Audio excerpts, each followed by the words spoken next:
হার স্বীকার করো অগ্রজ। যে নিজে ইচ্ছে করে হারে সে কেন হার স্বীকার করবে ভগিনী? হেরে গেলে সবাই অমন কথাই বলে। প্রিয় ভগিনী পার্বতী, আমি সত্যি কথাই বলছি, আমি ইচ্ছে করেই হেরেছি, নাহলে তোমার যে দেরি হয়ে যাবে। দেরি? কিসের দেরি? বারে মহেশ্বরকে সেবা দিতে যেতে হবে না তোমার? হেরে যাওয়ার যা হোক একটা কারণ বললে বটে।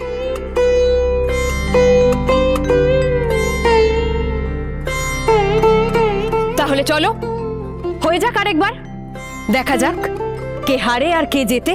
না না সখী, আজ এ পর্যন্তই থাক। হ্যাঁ, না হলে সেবা দিতে দেরি হয়ে যাবে। আমি যাব না।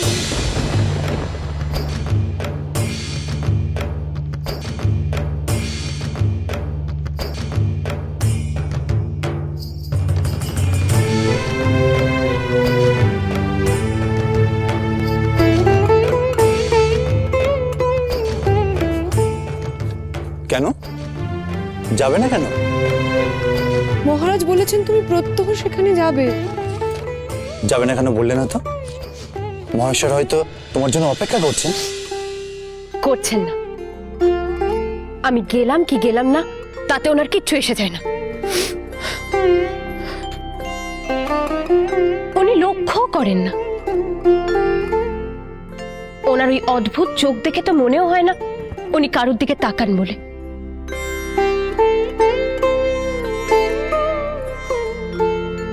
আচ্ছা তোমরাই বলো সখী, উনি আমার দিকে তাকিয়ে কখনো সৌজন্য বোধে হেসেছেন? ওনার সামনে করজোড়ে দাঁড়ালে কোনো অভিবাদন করেছেন? করেননি। ওই নির্বিকল্প যোগীর কাছে আমার কোনো গুরুত্বই নেই, তাই আমি ওনাকে কোনো গুরুত্ব দিতে চাই না। মা পার্বতী,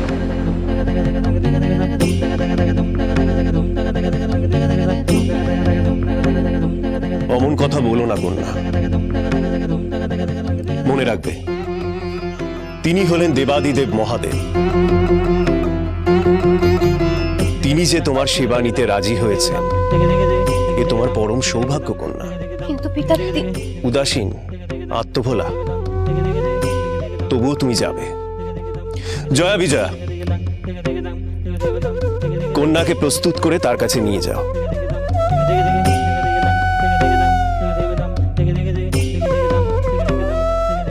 হ্যাঁ সখী, চলো।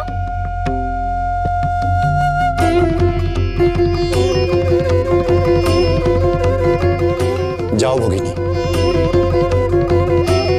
আশীর্বাদ করি তোমার শিব প্রাপ্তি হোক। অগ্রজ,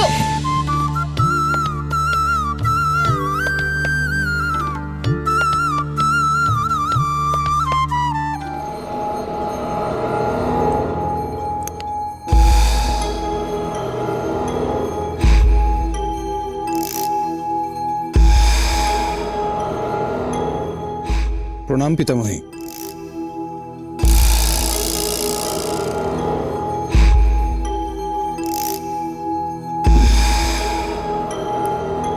আপনাকে চিন্তিত লাগছে। তুমি কি অবগত আছো মহেশ্বর এখন হিমালয়ে অবস্থান করছেন? তাই? বেশ তো, তিনি যোগী। যোগ সাধনার জন্য হিমালয়ের থেকে নির্জন স্থান আর হয় না। তিনি হিমালয়ে ধ্যানমগ্ন থাকুন না।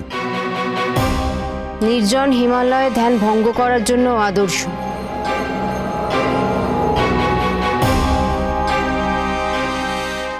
সেনাপতি গ্রসন সংবাদ নিয়ে এসেছেন।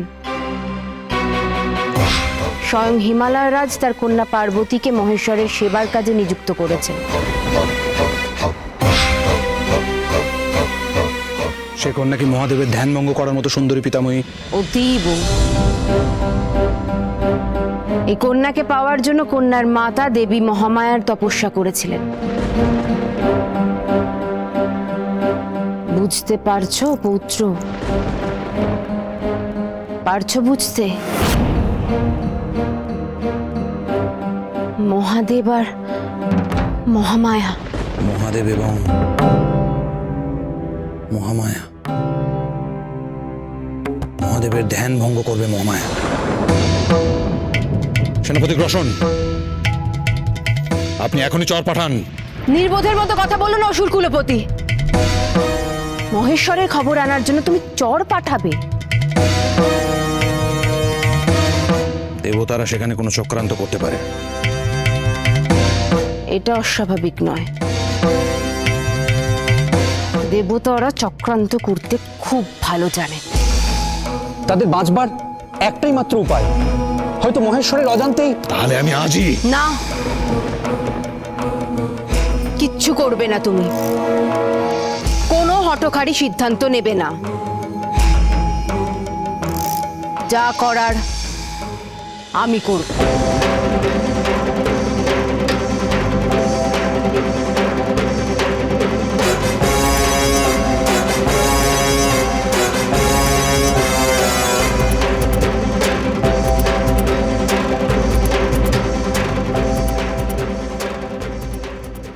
আপনি আমায় কোনো সিদ্ধান্ত নিতে নিষেধ করছেন পিতামহী, কিন্তু আমায় ক্ষমা করবেন। আমার পক্ষে আর ধৈর্য রাখা সম্ভবপর হচ্ছে না। ওই নারী পার্বতীর থেকে কোনো বিপদ উৎপন্ন হওয়ার আগেই সেই বিপদকে আমি সমূলে উৎপাটিত করব।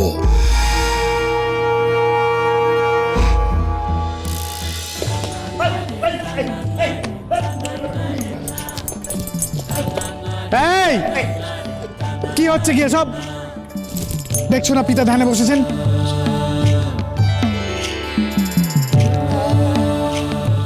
এই নন্দী, তোমার কি ব্যাপার বলো দেখি? পথের পানে যে কি দেখছো? পিতা ওইদিকে।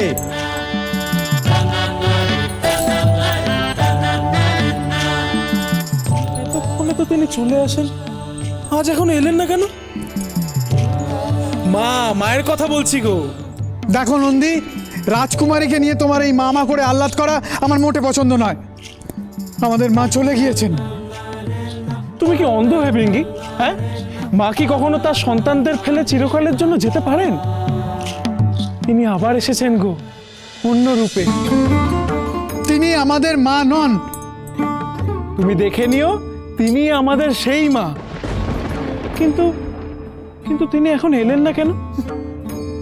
আসবার পথে কোনো বিপদ ঘটেনি তো?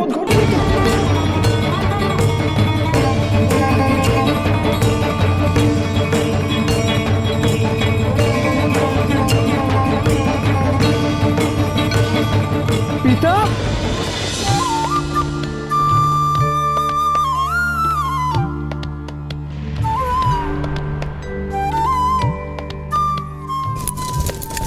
সখী, সখী,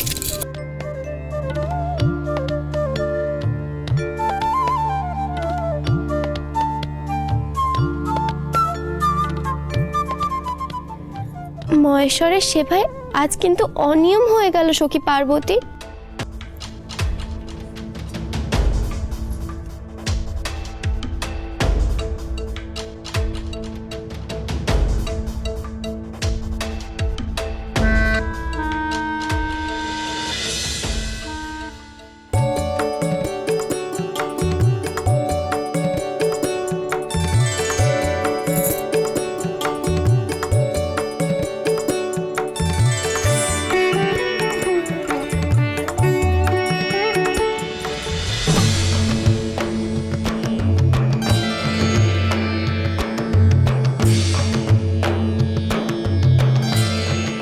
মহেশ্বর,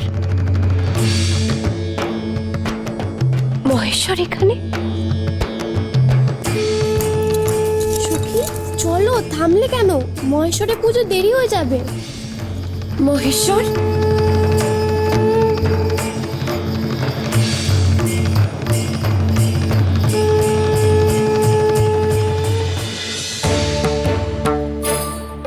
মহেশ্বর, এই অজানা জঙ্গলে আপনি কি পথ হারিয়েছেন?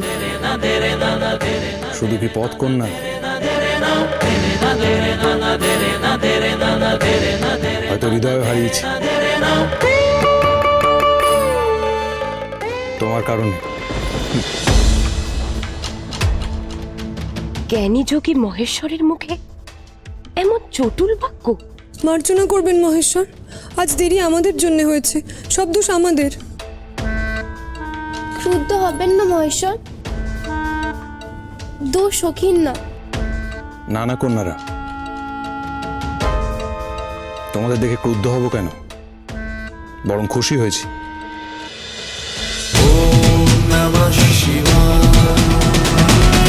cholo, cholo, cholo, cholo, cholo, palta.